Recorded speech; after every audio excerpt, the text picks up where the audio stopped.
This episode of GunBlog VarietyCast brought to you by lawofselfdefense.com. Go to lawofselfdefense.com/variety to learn about your state's self-defense laws. Sign up for one of their online or in-person seminars or buy the book Law of Self-Defense and get 10% off when you use the discount code VARIETY at checkout. That's lawofselfdefense.com/variety.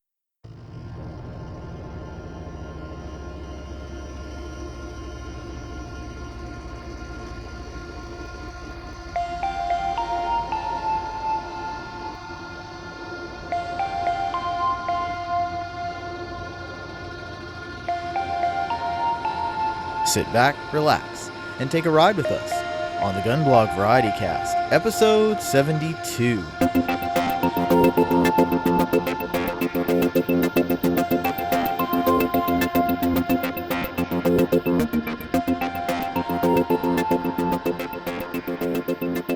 Welcome back to the GunBlog VarietyCast. I'm your host, Sean from NC GunBlog, and with me today is Adam from Guns, Cars, Tech Blog. How are you doing, Adam?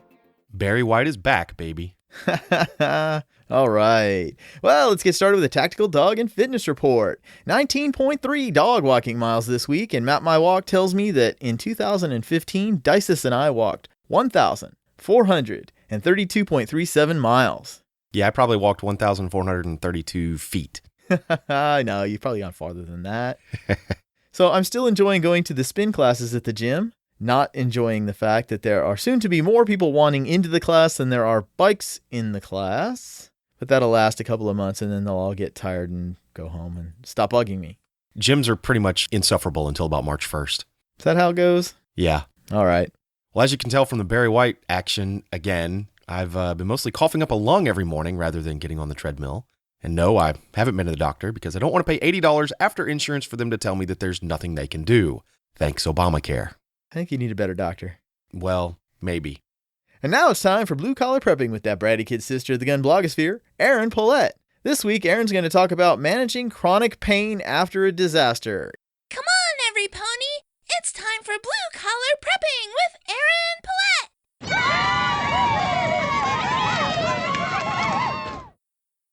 Hey, Erin, how are you today? Well, I'm feeling pretty good today, thanks, but for the past 2 days, I've been dealing with headaches and other forms of chronic discomfort, which leads me to today's topic. In the here and now, if you feel like crud, you can just take a painkiller and go to bed. But after a disaster, you may not have that luxury. So here are a list of items that every prepper needs in their bug-out bags to take the edge off of chronic pain, be it from migraines or kidney stones or arthritis. The first thing you're going to need is a strong painkiller.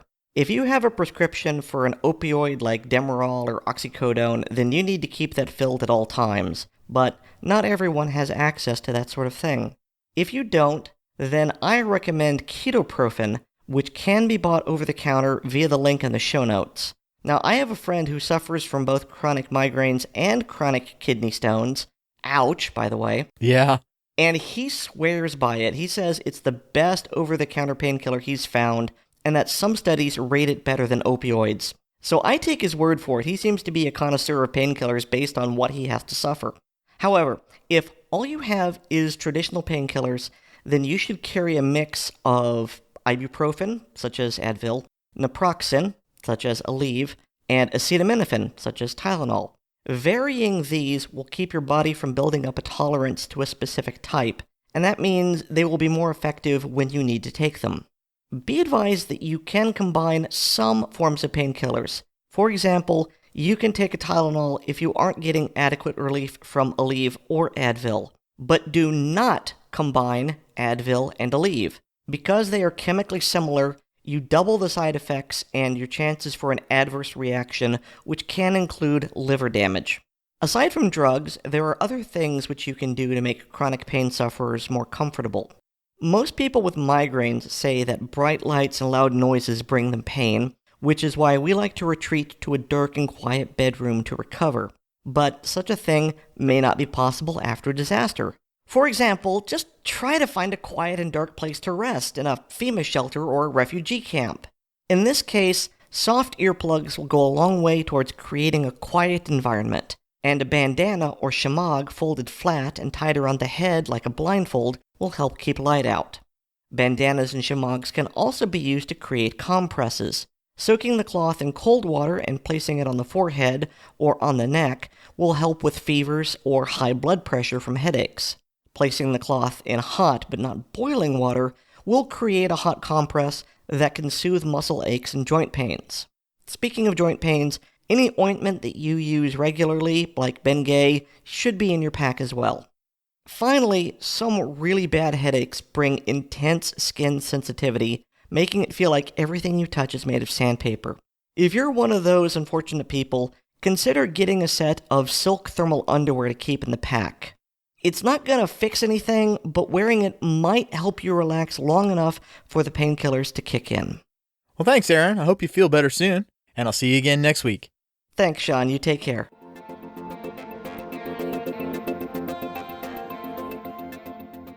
If you'd like to read more from Erin, check out her blog, lurkingrhythmically.blogspot.com. Felons behaving badly. Dateline, Gaston County, North Carolina. The North Carolina State Bureau of Investigation has taken over an investigation into an officer-involved shooting that occurred early Tuesday afternoon in Gaston County. In a press conference Tuesday afternoon, the Dallas Police Department said the incident began after reports of fraudulent checks being passed at an English grocery in Dallas. When police arrived, they arrested 2 people, and a third suspect fled the scene, authorities say, and a pursuit ensued. Police identified the 2 arrested individuals as Suspect 1 and Suspect 2. At some point during the pursuit, Suspect 3 crashed and then struck the officer's patrol car. The officer returned fire, and as the officials pointed out in a press conference, a vehicle in North Carolina is considered a dangerous weapon. The suspect continued to drive but crashed a second time, approximately 1 mile north of Hardin Road on Highway 321. Suspect 3 was found unresponsive in the vehicle after the officer's gunshot and was later pronounced deceased on the scene. We have video footage that has been turned over to the SBI, said Dallas Police Chief Gary Buckner. The medical office will make a final determination on the suspect cause of death, but a spokesperson with the SBI did say there were visible gunshot wounds on the body. He died from a toothache. Well, no, it is possible that he was killed in the car crash because he crashed into a tree and died because of crashing into a tree. Yeah, there's that. But he was shot. They did have visible gunshot wounds on him, but it didn't say that the bullet killed him. That is true. Could have died from crashing into a tree. While we're talking about semantics, the officer returned fire. I think they mean the officer opened fire. You're probably right there. Yeah. So, what sort of people pass checks? 2 of them get arrested, 1 of them runs from the cops, and then runs into the cops and gets shot for his troubles. Boy Scouts. Yes. Suspect 1, assault on a female, misdemeanor class A1, DWI level 3, misdemeanor non-class code, DWI level 1, misdemeanor non-class code, robbery with a dangerous weapon, felon, Pre-Fair Felons Act. Suspect 2, hit and run, misdemeanor class 1, speeding to elude arrest or attempted, felon class H. Common law robbery attempted, felon class H. Receiving stolen vehicle, felon class H. Suspect number 3, unauthorized use of a motor conveyance, misdemeanor class 1. Forgery, felon class I. Uttering forged papers, felon class I. Worthless checks over $2,000, felon class I. This is my shocked face. This week on Foreign Policy for Grownups, Nikki talks about how she sees Russia sliding back into being something like the old Soviet Union.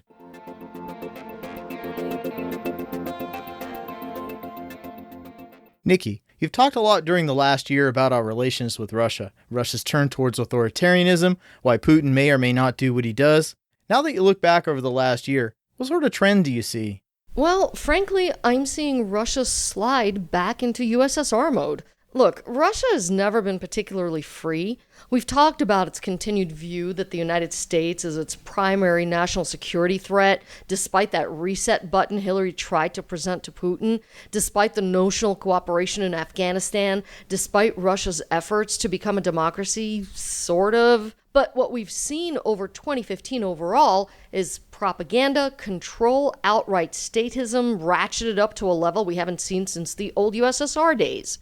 Since Russia's annexation of Crimea back in 2014, the United States and Europe have imposed economic sanctions on Russia, its certain government officials, some economic sectors, etc., as a way of pressuring Russia to stop its shenanigans in Ukraine and changing Putin's plans.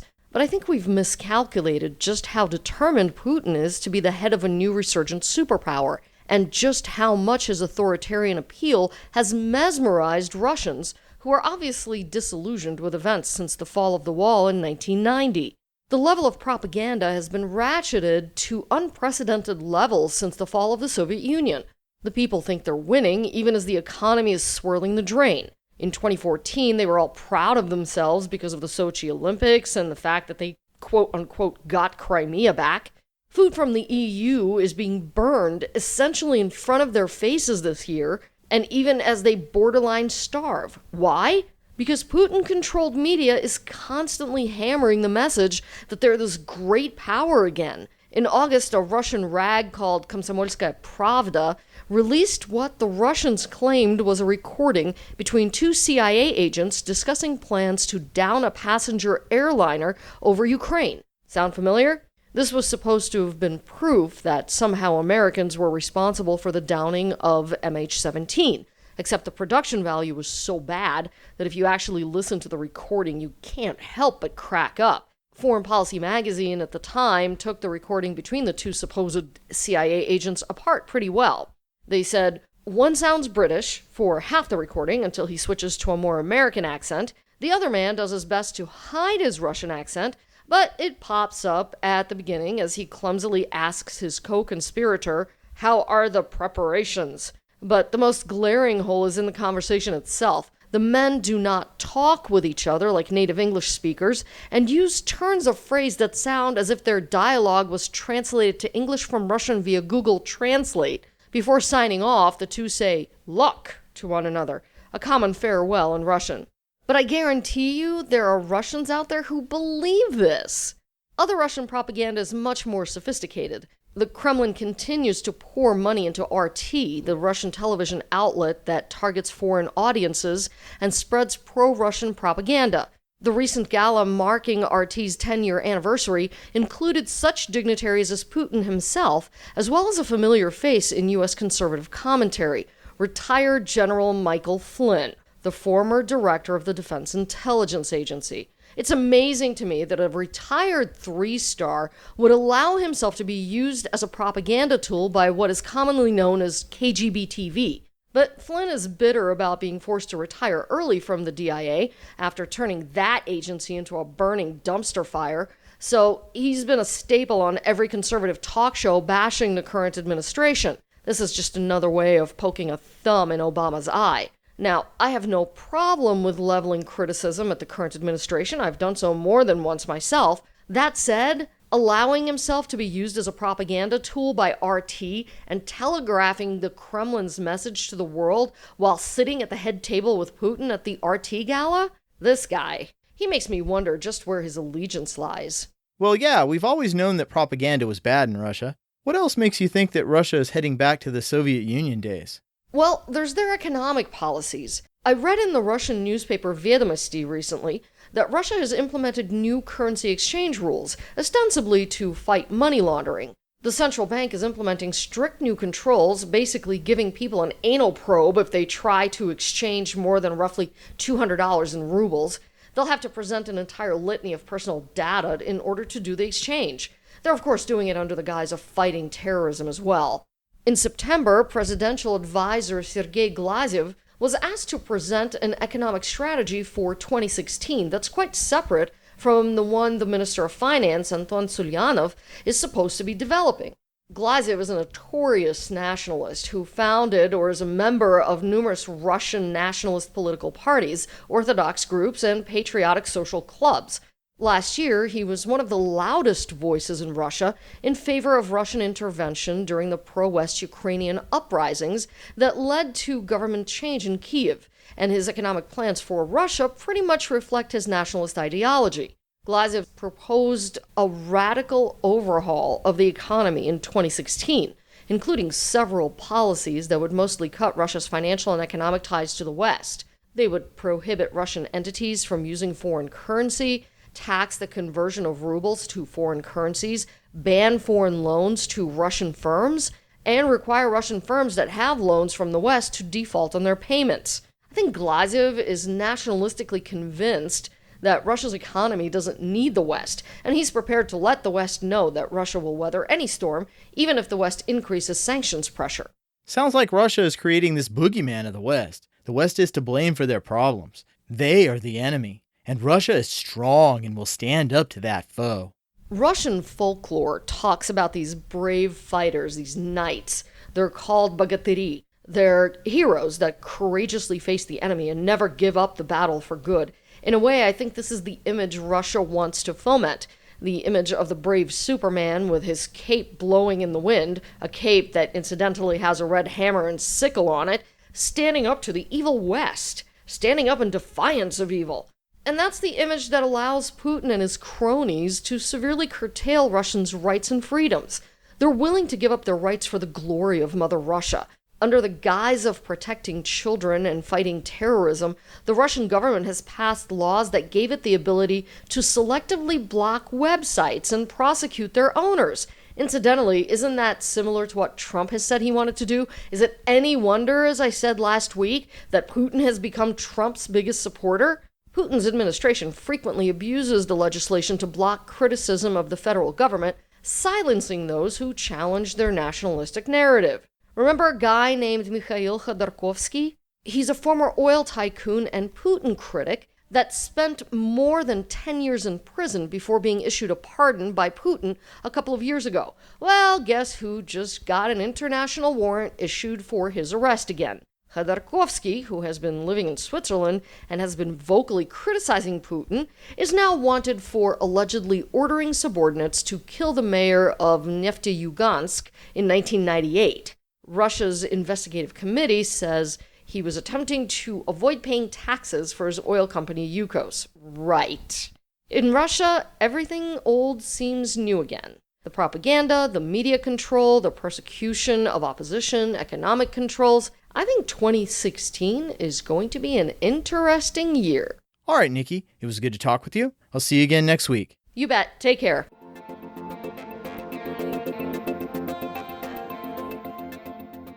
Nikki blogs at thelibertyzone.com. Plug of the week. I got, as a stocking stuffer, this really cool little $11 light. It's called the Clip Light Clip Strip.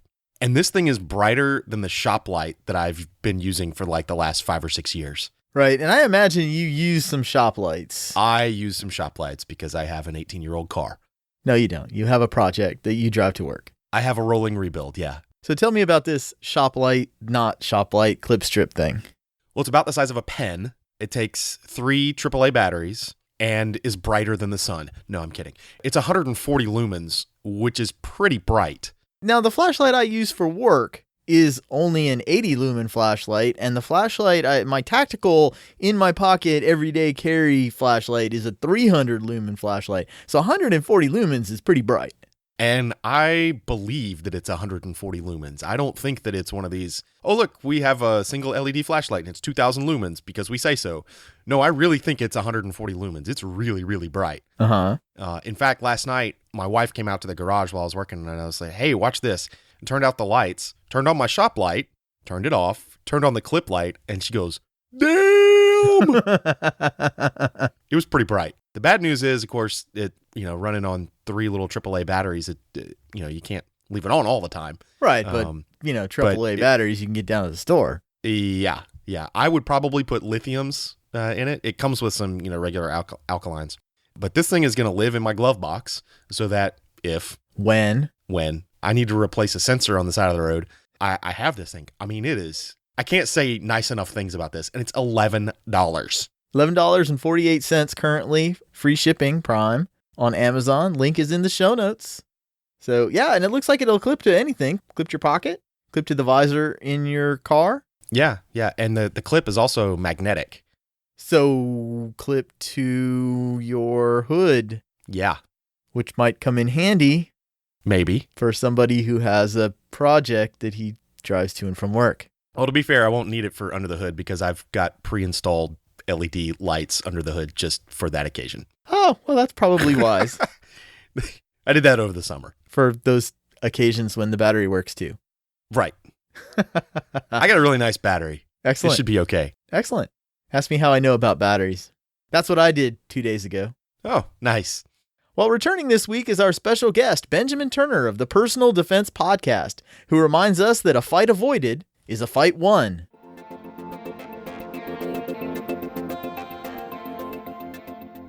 Benjamin Turner is the co-host of the Personal Defense Talk podcast, along with Evan Carson. Ben is a Northern Virginia-based defensive firearms instructor, multidiscipline NRA instructor, defensive firearms coach through ICE training, and an ALICE certified trainer. Ben is also a veteran of the United States Marine Corps, having spent 6 years in the infantry. Welcome to the show, Ben. Good to see you again, Sean. I'm happy to be back on the show. Last time you came on the show, episode 61, to talk about ALICE training, you signed off with a Personal Defense Talk podcast tagline, avoid, de-escalate, respond. Most gun schools are the respond part. Pulling out your gun and putting holes in a cardboard target's a lot of fun, but isn't avoiding the gunfight in the first place a whole lot better solution? It is, and it's one of the things that we talk a lot about in our classes. The old adage goes, a fight avoided is a fight won, and as corny as that may sound, it's true. When we break it down at the end of the day, the only thing people really want to do is go home safely to our loved ones. So if I can do things to avoid getting into any type of altercation, I'll do it. So as a responsible concealed carrier, what are my top 5 strategies for avoiding a bad situation where I would have to defend myself or my family? I think the first thing is just have a general sense of awareness. The gun guys get a whole lot into that whole I'm always aware and I'm super vigilant, and we're not talking about that. It's not this super hyper-focused urban operator type of awareness, but just a good sense of your surroundings. Anecdotal stories. We just passed Christmas. I was out doing some Christmas shopping. There was a parking spot next to like a big box van. Mm-hmm.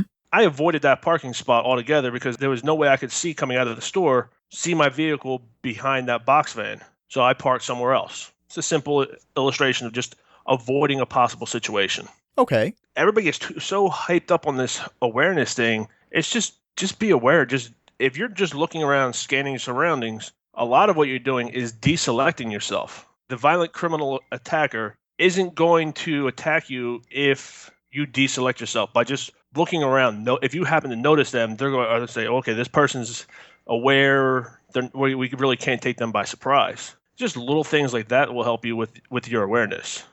Another key thing is to just avoid dangerous places and people. A lot of people phrase it as listening to your gut. Just pay attention. Like if I see somebody that looks like they're in a biker gang, is flying some type of colors on the back of their vest, I'm probably not going to try to interact with that person because I don't know them. I don't know what they're into. And if they just make me feel funny, I'm going to avoid it. So the rule of the stupids, don't go to stupid places with stupid people and do stupid things at stupid times? It helps a lot. Wait, you mean do the stuff my mom told me when I was a kid? Yeah, it really falls back on to listening to mom, doesn't it? Avoid dangerous places. We have a pool hall that's near my house. I love shooting pool.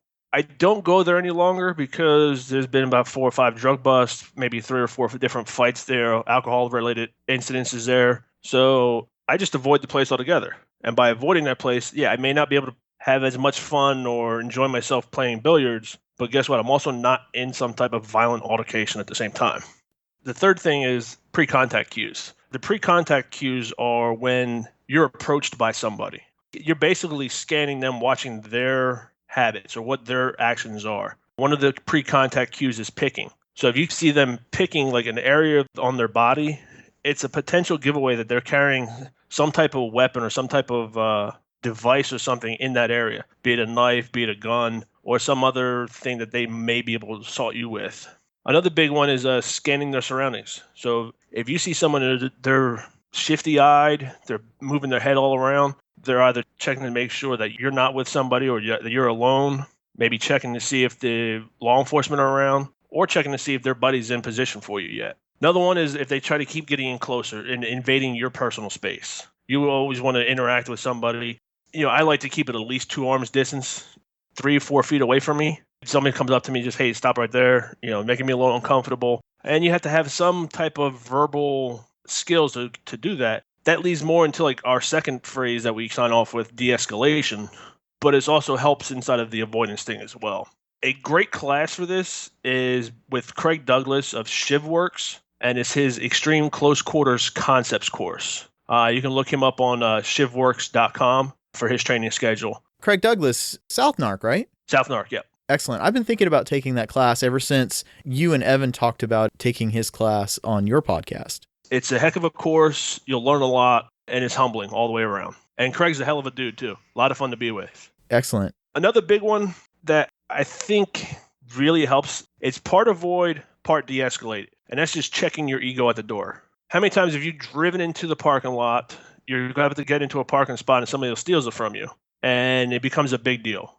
Or you stolen the parking space from somebody else, and now they're getting out of the car. You don't know what type of day they had. They're yelling and screaming at you. How easy is it to diffuse the situation by just, sorry, dude, my bad, I messed up. And hell, I've had that situation. I've even offered to move my car and let him have the spot just so I could avoid any type of confrontation.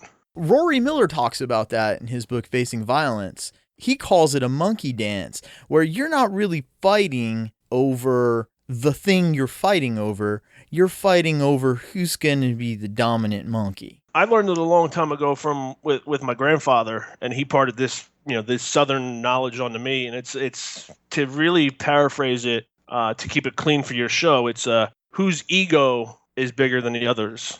Whose ego? Yes. You check the ego at the door, and how many of these situations that we read about, we see about on the news and everything else would never have happened by one person saying, my bad, I messed up, here you go. Okay. And the fifth thing I think is really important to remember. I learned this from a prior instructor development course that I attended. The instructor told us to remember that every altercation you get into, if you're armed, is automatically an armed encounter, because we're introducing the gun to the situation. It may not be an armed encounter in the general sense of the word, like no one's pulling a gun out, but it's an armed encounter because we've introduced the firearm that we're carrying. Is it really worth me getting into a fist fight with this guy over a parking spot that he now bumps into me, feels that I have a firearm, that he's now going to try and take from me and make it a hell of a lot worse than what it actually needed to be, where I could have just said, whoops, my bad, have the spot. Exactly. All right, Ben. It was good to talk with you. I'll see you again soon. Sean, it was good to talk to you again. Hope to be back on soon. Remember, folks, avoid, de-escalate, and respond.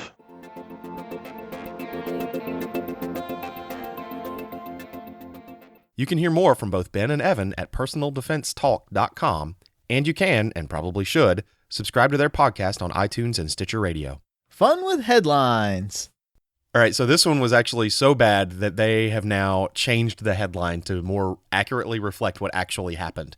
I also suspect that the people who own the mall in question here had a nice little chat with the web producer. So here's the original headline. Police take 2 into custody for carjacking at Opry Mills. Now, Opry Mills, what is Opry Mills? So Opry Mills is a gigantic mall. It's one of those, they call them a Mills mall that's like, I don't know, it's gigantic. Not Mall of America size, but bigger than a regular mall. Bigger than a regular mall, yes, but not Mall of America sized. We refer to it locally as Shopryland because it's where the old Opryland theme park used to be. Okay. It actually does occupy almost the entirety of the old Opryland space. It's pretty big.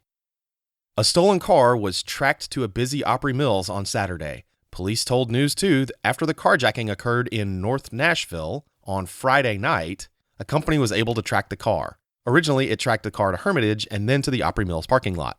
Police arrived at the mall just before 11:30 a.m. on Saturday. When officials approached the car, the suspects reportedly ran towards the mall. 2 suspects, one of them a juvenile, are now in custody. Another suspect remains on the run.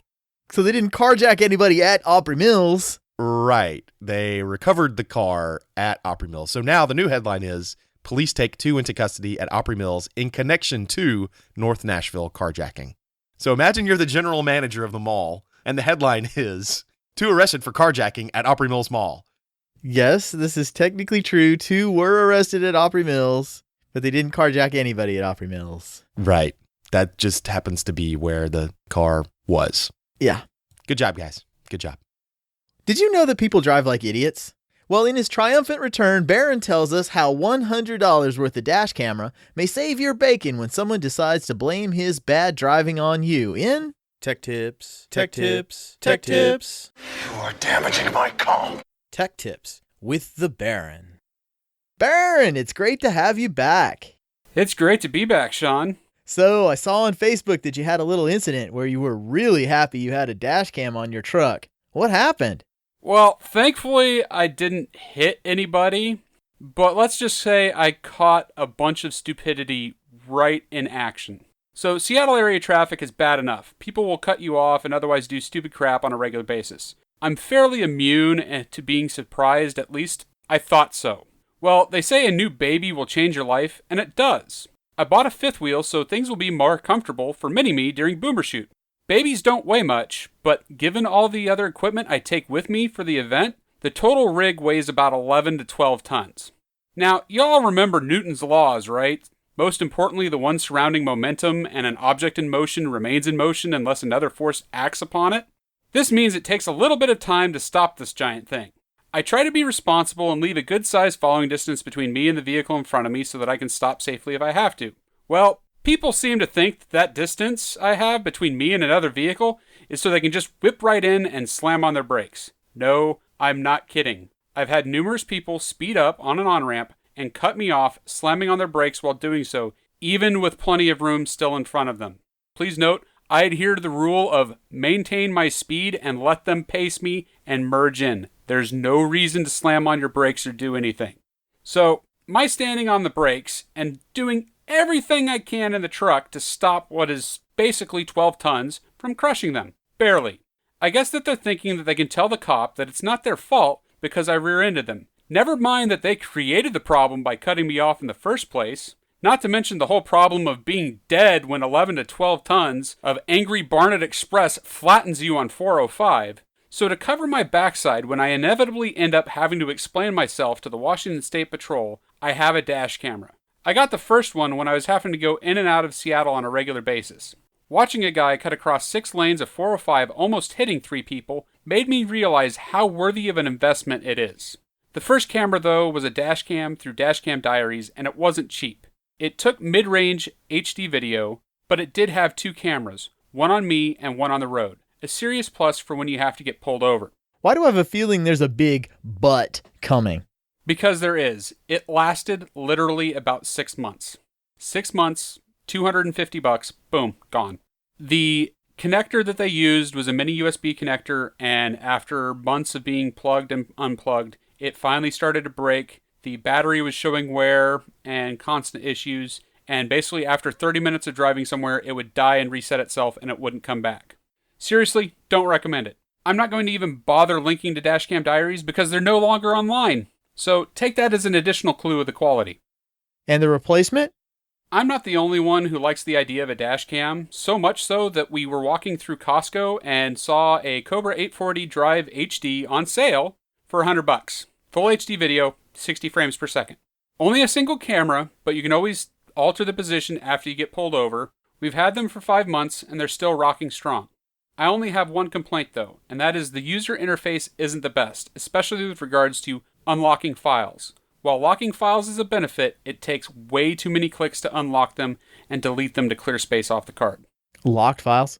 Okay, so like anything else, when you build something for a specific use, you build features for that use. Dash cams aren't like normal cameras. If they were, you might as well just use a GoPro, right? Well, why not just use a GoPro if you already have one? If you do, great, you can. But there are a few features that dash cams have that make them just work better as dash cams. 1. G-force locking. The file will be locked in the event the accelerometer sees a hard event, i.e. you just got hit or you slammed on your brakes. There's also a hazard button. Again, you can lock the file manually because you saw something that you want to preserve for later. Additionally, it supports auto looping. So my newest Cobra will continue looping over the same disk, overwriting the oldest material first, but it won't overwrite the locked files. Auto recording when powered on. So I plug it in, it immediately turns on, and it just starts recording. And lastly, GPS. Both my cameras watermarked video with date, time, location, and speed. This is extremely handy when it comes to defensive purposes, and you were saying how fast you were going when it happened. Well, that is a handy set. So you would recommend the Cobra 840 Drive HD? Yep, and at $100, it's cheap insurance for when someone blows through a red light and says you were the one running it. Like a gun, I'd rather have it and not need it than need it and not have it. Well, that's solid advice for most tools. All right, Barron. It was good to talk with you. I'll see you again next week. See you next week, Sean.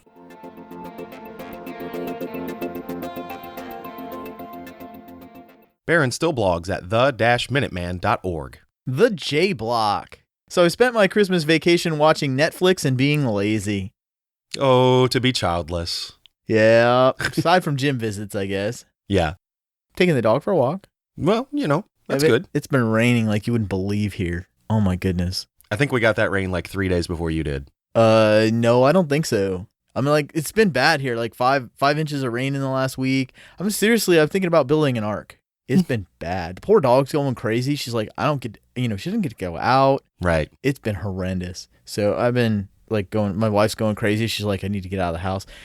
Plus, I tend to watch shows that she doesn't really like. One of the ones that she hasn't really liked much is Narcos. I saw that. You can understand why she didn't really like it? Yes. Yes. I really like the show. I think it's a really good show, and I think it's worth watching for 2 pretty good reasons. One, it's an entertaining and kind of sobering look at the effects of our, as a society's, criminal behavior on the civil society of other countries. And 2, it's a grim reminder of the fact of the sort of people that exist in this world.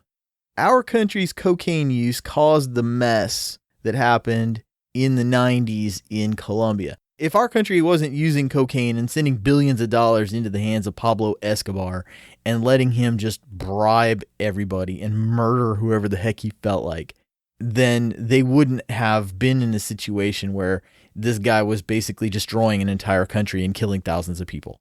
That was pretty much on us. And as concealed carriers, we need to remember that sort of person exists in this world. There's a lot of people like that. Now, Pablo happened to be one that had a lot of money, but there are a lot of people in this world who you only exist to serve their purpose. You are either someone to give them money or someone to entertain them by doing whatever it is they're planning on doing. They're either going to get what they want from you, financially, resource-wise, or they're going to get what they want from you entertainment-wise. So, as a concealed carrier, this is why you carry a gun. So it's a good idea, I think, to watch a movie like that. It's actually a Netflix series. I think currently there's 10 episodes. There's like one season. There's going to be a second season. It's already been ordered. So far, I think the first season, I'm like, I got 1 or 2 episodes left before the season's over, first season for me.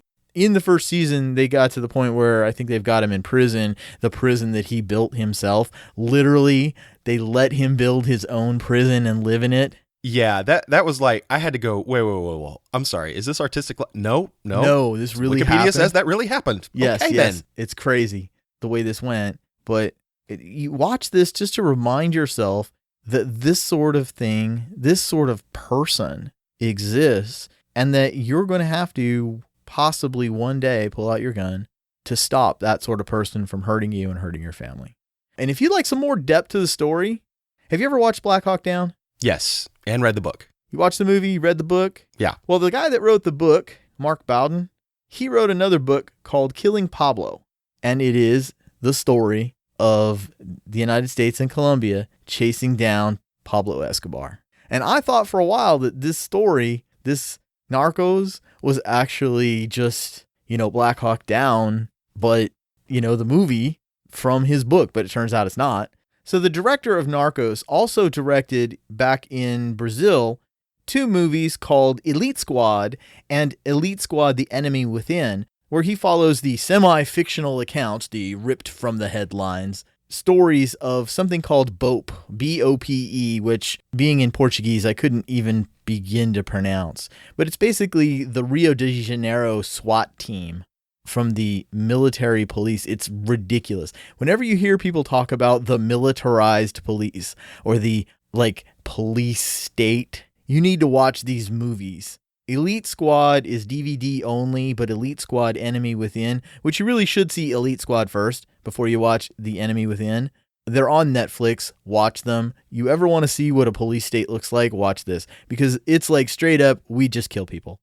They think about maybe arresting people, but mostly it's like shoot first, ask questions later. And it's from a book that was written by 2 police captains from this BOPE thing and a sociologist who, it was pretty clear who the sociologist was in the movie. Right. And he's like really not down with that.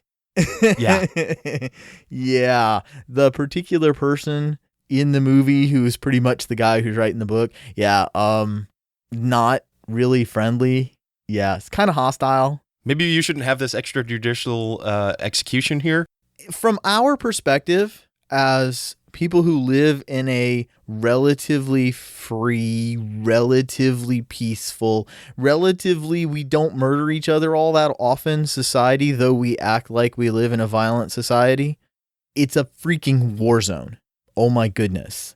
So watch it, but don't watch it with your kids. Elite Squad, like I said, it's a DVD only on Netflix. Elite Squad Enemy Within is streaming, but don't do what I did and watch Enemy Within and then realize later that there is a prequel to it. They're really, Enemy Within is actually the second movie.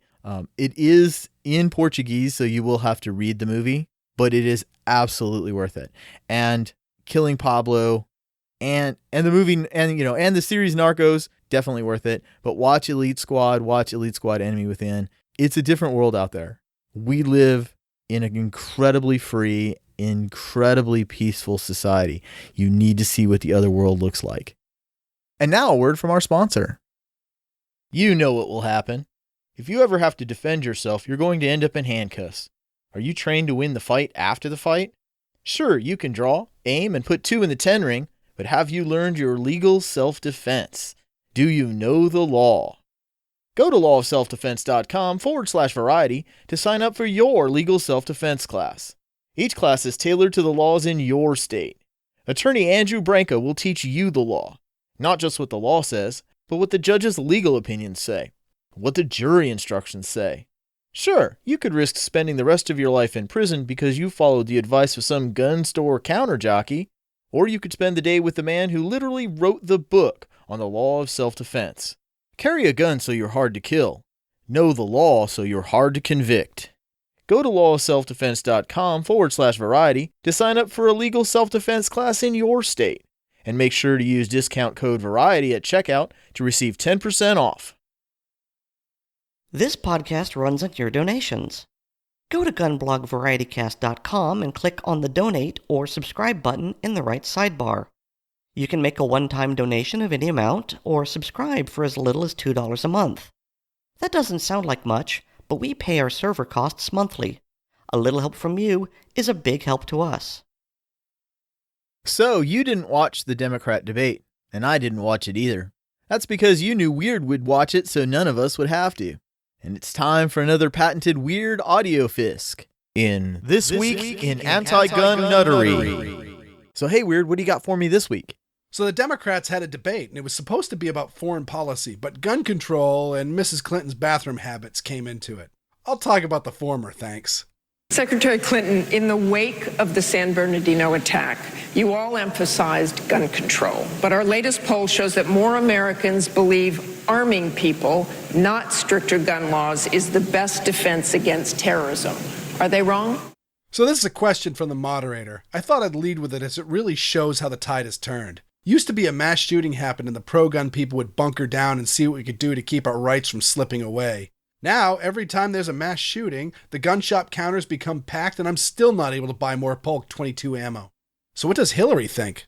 Guns in and of themselves, in my opinion, will not make Americans safer. We lose 33,000 people a year already to gun violence. Arming more people to do what I think is not the appropriate response to terrorism. Little surprise here. First, she quotes the raw gun death numbers and falsely calls them gun violence. The bulk of those deaths are suicide, not violent crime. And of course she doesn't think guns will make us safer. Except our violent crime levels are at 50-year low. Their peak just happened to be when her husband was president. And this Black Friday was the highest number of NICS checks in the history of the NICS system. And did I mention you can't find any 22 ammo anymore? That's not us established gunnies buying it all up. That's new shooters and people training new shooters. Sorry, Ms. Clinton, but the facts don't support your opinion. How about Bernie Sanders? It's a country in which people choose to buy guns. I think more than half of the people in my own state of Vermont, and I guess here in New Hampshire, are gun owners. That's the right of people. But this is what I do believe. I believe that when we have some 300 million guns in this country, I believe that when we have seen these horrific mass killings, not only in San Bernardino, but in Colorado and movie theaters in Colorado, I think we have got to bring together the vast majority of the people who do, in fact, believe in sensible gun safety regulations. For example, talking about polls. Poll recently came out. Overwhelming majority of the American people say we should strengthen the instant background check.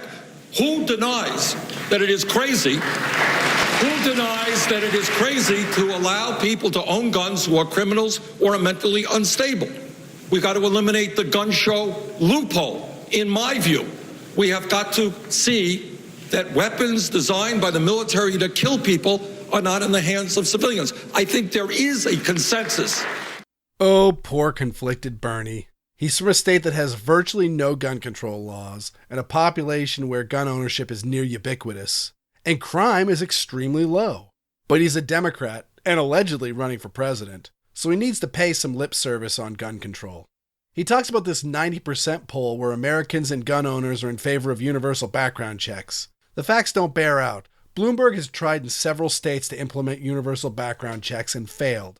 And in the states he succeeded, the law passed by a narrow margin. If 90% of the American people want universal background checks, they don't want it enough to go vote that way. Also, Bernie, nobody is denying that criminals and the mentally ill shouldn't get guns. That's even the law in your home state of Vermont, even with its lack of gun control laws. That's how federal laws work. Of course, the gun show loophole doesn't exist. Dealers do background checks at their shops or at the show, and private individuals can buy and sell guns within the law. No loophole. And never mind in California where San Bernardino happened, it's illegal to sell firearms privately. There's no loophole of any kind in California. California has every stupid law they can dream up, and it stopped nothing. And sorry, but this whole military style and conflating the made-up term assault weapon with the military term assault rifle is crap. The AR-15 is not a military weapon, nor is a semi-auto Wasser 10, nor is my Century Arms FAL. They look like military guns, but that's it. Hey, but we should take gun advice from the dude who obviously knows nothing about guns. So nobody cares what Martin O'Malley's opinion is, but he shared it anyway. Governor, we have to abide by the rules here. We'll call on you here shortly, but I do want to pick up on something. Actually passed comprehensive gun safety legislation with a ban on combat assault weapons, David. Ooh, combat assault weapons. Is there a contest to see who can make up the most BS name for the guns they want to ban?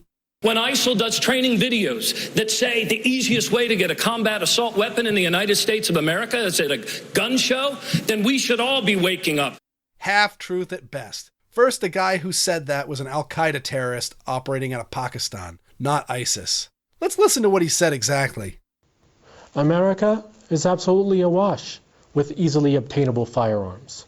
You can go down to a gun show at the local convention center and come away with a fully automatic assault rifle without a background check and most likely without having to show an identification card. So what are you waiting for?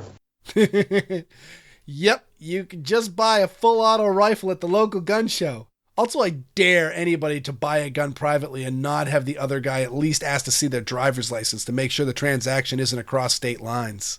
So yeah, a terrorist giving laughable advice is grounds for new laws.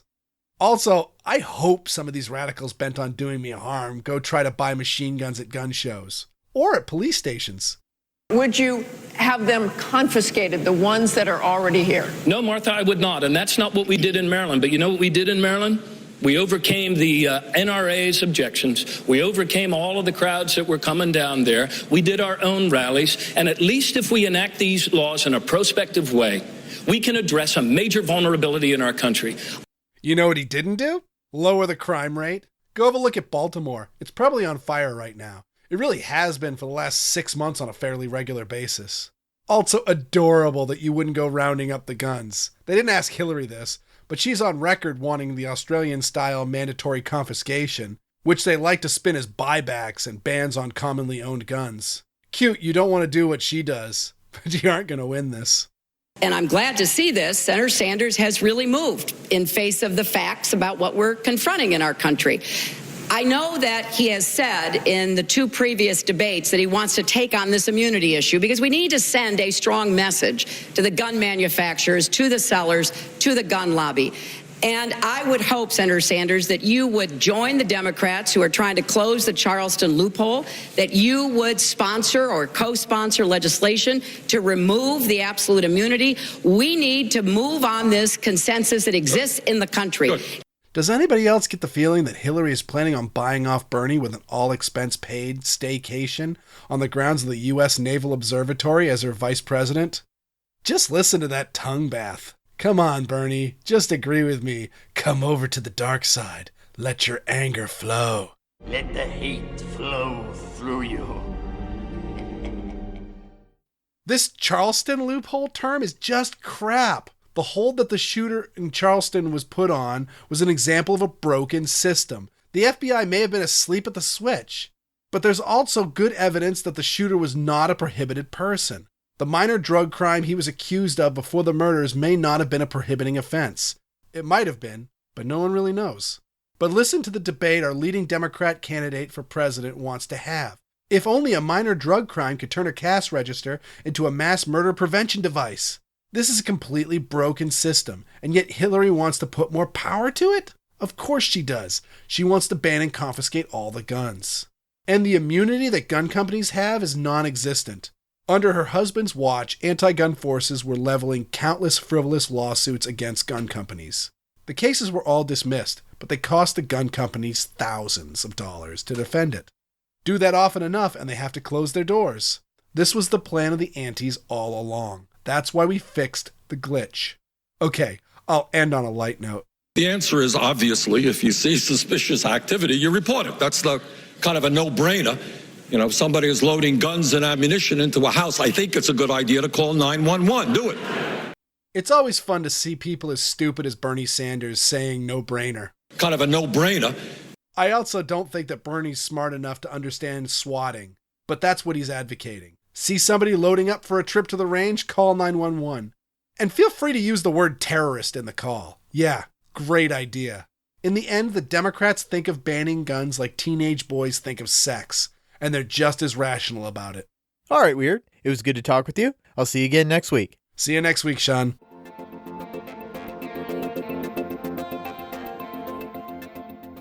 In addition to appearing here, Weird is a regular host on the Squirrel Report and blogs at weirdworld.com. That's WEERD world.com.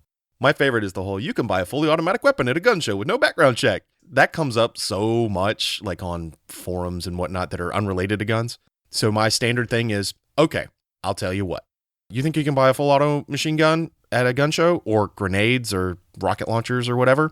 You tell me where. I will fly out there. You pick me up. We'll go to the gun show. If we walk out of there with a full auto machine gun or a grenade or a rocket launcher or whatever, I'll buy it.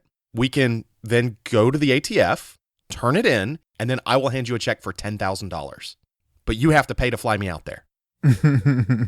So I'm going to give you a check for $10,000 at the end of this. So that $500 ticket should be nothing, right? Yeah. Do you know how many times people have taken me up on that? That would be 0. That would be 0, right? I've seen fully automatic machine guns at gun shows. Oh, I have too. And the price tag on them. $16,000 for an M16? I think it was actually in the $30,000 range. It wasn't $50,000.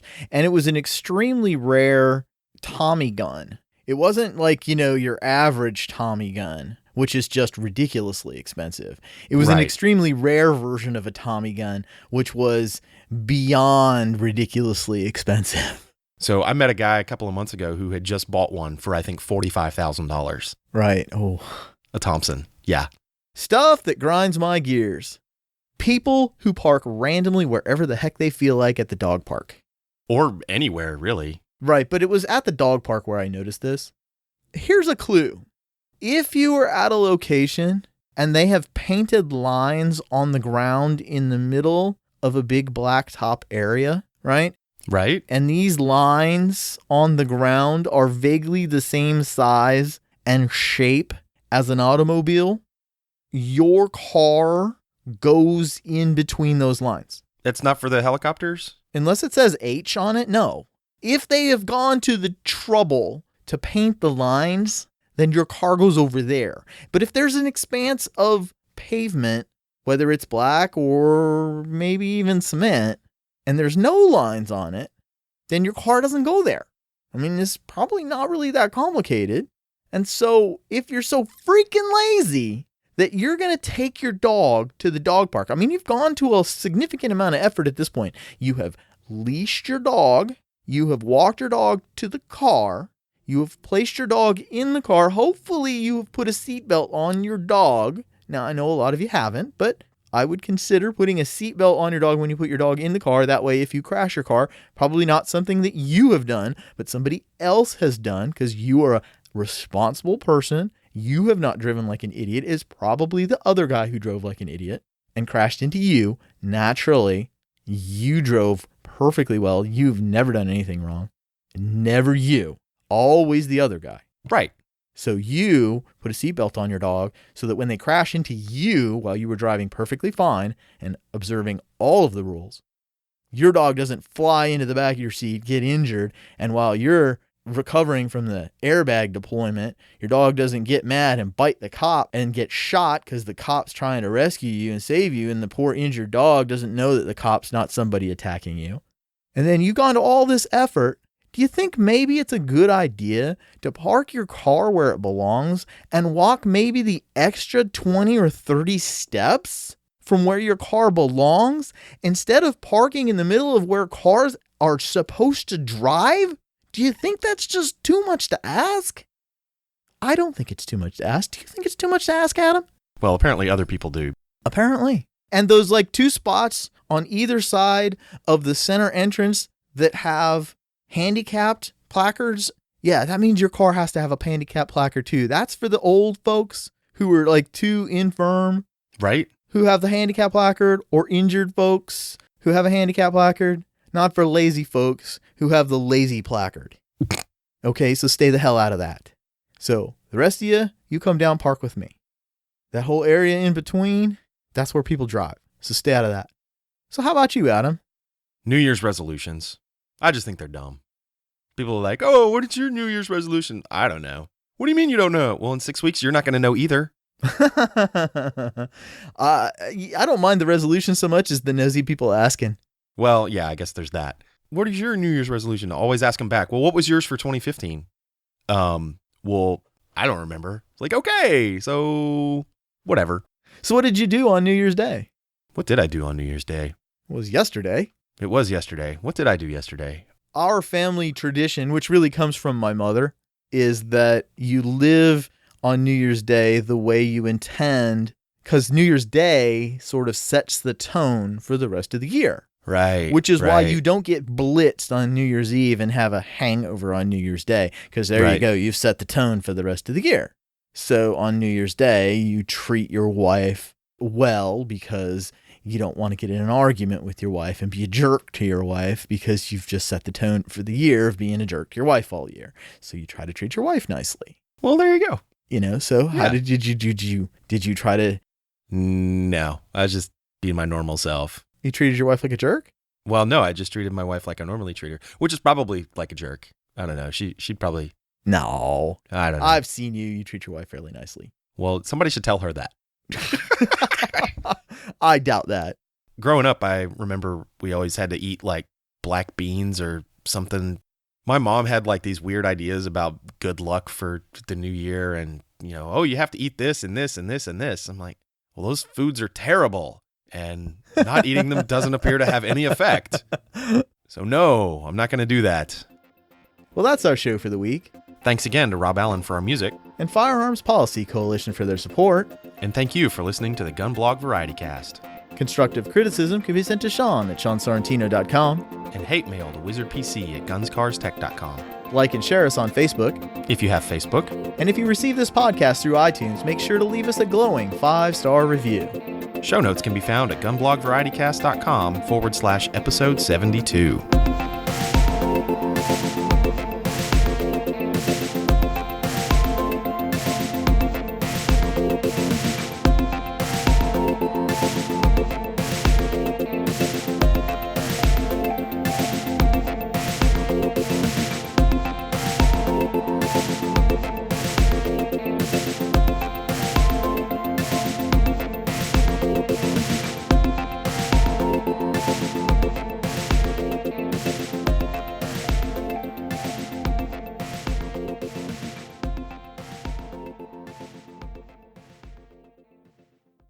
This is a URS production.